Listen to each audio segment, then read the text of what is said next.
Gunung Malaka adalah salah satu gunung yang jarang didaki oleh orang-orang. Meskipun tidak terlalu tinggi, gunung ini menyimpan reputasi menyeramkan. Cerita-cerita tentang pendaki yang hilang, suara-suara aneh di malam hari, dan penampakan sosok gaib membuat banyak orang berpikir dua kali sebelum menjelajahi gunung ini. Namun, Raka, Nia, Andi, dan Sinta, 4 sahabat yang gemar mendaki, memutuskan untuk mencoba keberanian mereka. Mereka telah mendengar cerita-cerita misteri tersebut, tapi mereka menganggapnya sebagai bumbu lokal untuk menarik wisatawan. Hantu tidak mungkin ada. Kalau ada, pasti sudah ada buktinya, kata Raka dengan nada penuh percaya diri. Perjalanan menuju gunung. Mereka berangkat pagi-pagi buta dengan ransel penuh persediaan. Pemandangan di kaki gunung tampak indah, dihiasi oleh kabut tipis yang melayang di atas tanah. Namun, saat mereka mulai menapaki jalur pendakian, suasana mulai berubah. Hutan di Gunung Malaka terasa jauh lebih sunyi dibandingkan gunung lain yang pernah mereka daki.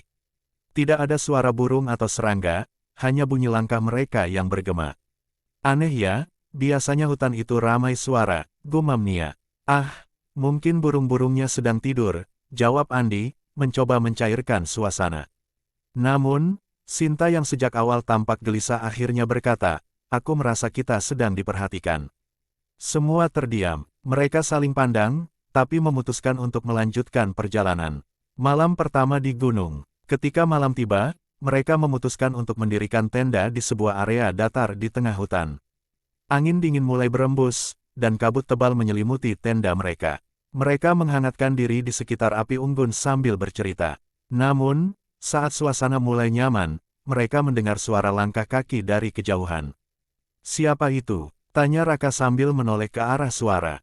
Tidak ada jawaban. Langkah kaki itu semakin mendekat, lalu berhenti tepat di luar lingkaran cahaya api unggun mereka. Mereka saling memandang dengan wajah tegang. Tolong, tolong aku. Sebuah suara wanita terdengar lirih, seperti dari balik kabut. Nia berdiri dan menyorotkan senter ke arah suara, tapi tidak ada apa-apa. Hanya pohon-pohon yang menjulang gelap. Siapa di sana? Teriak Andi. Tidak ada jawaban, tapi suara itu berubah menjadi tawa kecil yang seram, sebelum akhirnya menghilang begitu saja. Penemuan gua. Keesokan harinya, mereka melanjutkan perjalanan dengan perasaan tidak tenang. Saat mencapai sebuah lereng curam, mereka menemukan pintu gua yang tersembunyi di balik semak-semak lebat. Pintu gua itu dihiasi dengan ukiran aneh yang tampak seperti simbol-simbol kuno. Haruskah kita masuk? Tanya Raka dengan nada penuh rasa ingin tahu. Ini ide buruk, balas Sinta dengan tegas. Kita sebaiknya tidak mengusik sesuatu yang tidak kita mengerti. Namun, rasa penasaran mereka lebih besar dari rasa takut. Mereka akhirnya masuk ke dalam gua.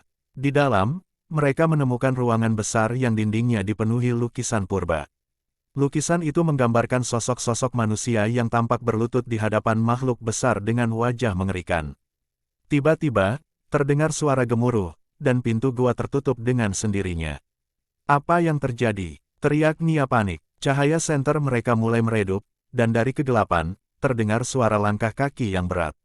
Semakin dekat, semakin jelas bahwa langkah itu bukan milik manusia. Malam terakhir, mereka berlari keluar dari gua setelah menemukan celah kecil di salah satu sisi dinding. Namun, di luar, suasana sudah berbeda. Matahari tidak lagi terlihat, meskipun mereka tahu hari belum malam. Langit gelap dengan kabut pekat menyelimuti sekeliling. Sesuatu mengikuti kita, bisik Sinta dengan suara gemetar. Benar saja, dari balik kabut, sesosok makhluk tinggi besar dengan tubuh hitam legam muncul, matanya merah menyala, dan suara geramannya memecah keheningan. Mereka berlari sekuat tenaga, tapi kabut membuat pandangan mereka terbatas. Satu persatu, mereka mulai terpisah. Nia dan Andi lenyap ke dalam kabut tanpa jejak. Raka dan Sinta berhasil menemukan jalan setapak menuju kaki gunung, tapi makhluk itu terus mengejar. Saat hampir sampai di desa terdekat, makhluk itu tiba-tiba berhenti, berdiri di tepi hutan, dan menghilang. Kembali dengan trauma, hanya Raka dan Sinta yang berhasil selamat. Mereka mencoba menjelaskan apa yang terjadi, tapi tidak ada yang percaya. Penduduk desa hanya menggeleng, mengatakan bahwa mereka sudah diperingatkan.